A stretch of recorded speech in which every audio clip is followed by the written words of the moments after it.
Դերասանուհի և ռեժիսոր Անա Հարությունյանի կյանքում նոր ու գեղեցիկ փուլ է սկսվել: Նա նշանադրվել է և այս լուրը արդեն մեծ հետաքրքրություն է առաջացրել նրա երկրպագուների շրջանում: Սոցիալական ցանցերում դերասանուհին հրապարակել է տեսանյութեր և լուսանկարներ, որոնք անմիջապես գրավվել են նրա հետևորդների ուշադրությունը: Կադրերում երևում է ջերմ ու հուզիչ մթնոլորտ՝ լի սիրով, նրբությամբ և զգացմունքներով: Նշանադրության արարողությունը, ըստ նշումների, տեղի է ունեցել Ամերիկայի Միացյալ Նահանգներում, ինչը ևս հավելյալ հետաքրքրություն է առաջացրել, հաշվի առնելով, որ շատերը չեն էլ պատկերացնում, թե դերասանուհին այնտեղ է գտնվել նման կարևոր իրադարձության համար: Սակայն ամենահետաքրքիրն այն է, որ Անա Հարությունյանը որոշել է պահպանել իր անձնական կյանքի գաղտնիությունը: Նա չի հրապարակել իր ընտրյալի դեմքը, չի նշել նրա անունը և չի բացահայտել որևէ մանրամասն նրա մասին: Լուսանկարներում նա միայնակ է, գեղեցիկ, ժպտերես, բայց առանց սիրելիի: Այս քայլը երկրպագուների մոտ առաջացրել է տարբեր հարցեր և քննարկումներ: Ոմանք փորձում են գուշակել, թե ով կարող է լինել նրա ընտրյալը, մյուսները պարզապես հիանում են դերասանուհու որոշմամբ չհանրայնացնել ամեն ինչ և պահպանել անձնական տարածքը: Ժամանակակից աշխարհում, որտեղ շատերը բացահայտում են իրենց կյանքի ամեն մանրուք, այսպիսի մոտեցումը բավականին յուրահատուկ է և հարգանքի արժանի: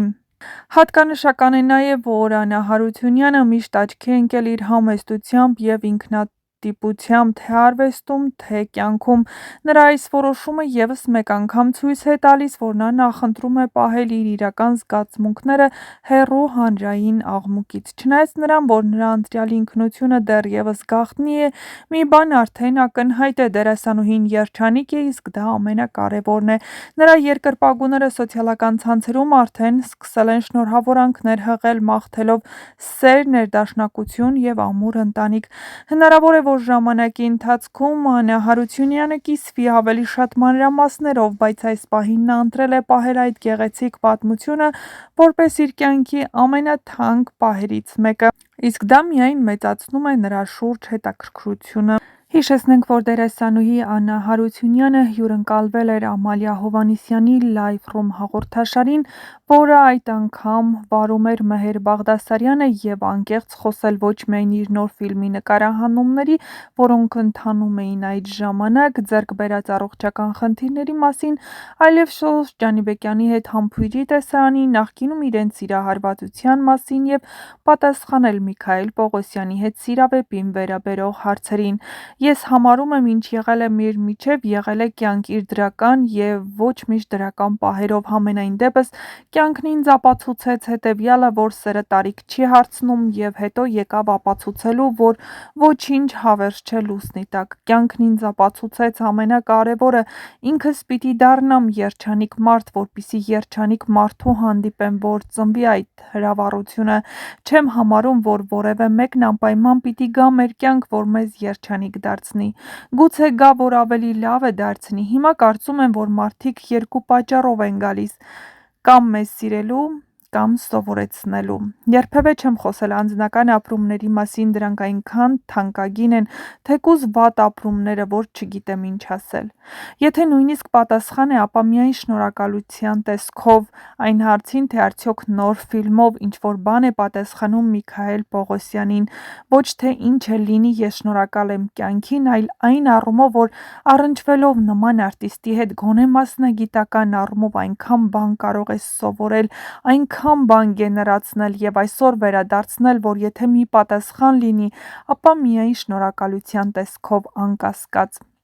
Նա նշել է նաև, որ ինքն ու Սոսն ուսանողական տարիներին սիրահարված են եղել: Հիմա նայում եմ ֆիլմի կադրերն ու հասկանում, որ ավելի ճիշտ ընտրություն ուղղակի հնարավոր չէր կատարել բոլոր առումներով: Սոսին ճանաչում եմ արդեն 17 տարի, նույն ինստիտուտում ենք սովորել, Թատերականում, և դեռ այնտեղից է մեր ընկերությունը: Շատ հեռավոր անցյալում նույնիսկ սիրահարված ենք եղել: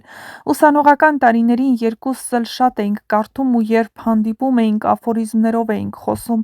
Սոսն այդ ժամանակ երկար մազերով էր, քայլում էր անձրևանոց ձեռնափայտով: Դե շատ գեղեցիկ տղամարդ է և այն ժամանակ էլ շատ յուրօրինակ տեսք ուներ: Նազիկ Ավդալյանի նախկին ամուսնու Դերի Համիր իր համար սոսին առաջարկեցի, համաձայնեց ու երբ արդեն պետք է նկարեինք համբույրի տեսարանը, մենք հին ու բարի ընկերների պես նստած սպասում էինք, որ մեզ հրավիրեն նկարահանման հրապարակ։ Սկսեցինք խոսել անձնական կյանքից ու առհասարակ մեծ հույսեր չունենք այդ հարցում և դրանով զբաղվելն անիմաստություն է։ Խոսում էինք, որ պետք է կենտրոնանալ սեփական մտքերի զգացմունքների վրա։ Ես ասացի՝ դե 2 տարի է մտքովս անգամ չի անցել ինչ-որ մեկով հրապուրվել կամ ինձնով առհասարակ հնարավոր է հրապուրվել, թե ոչ։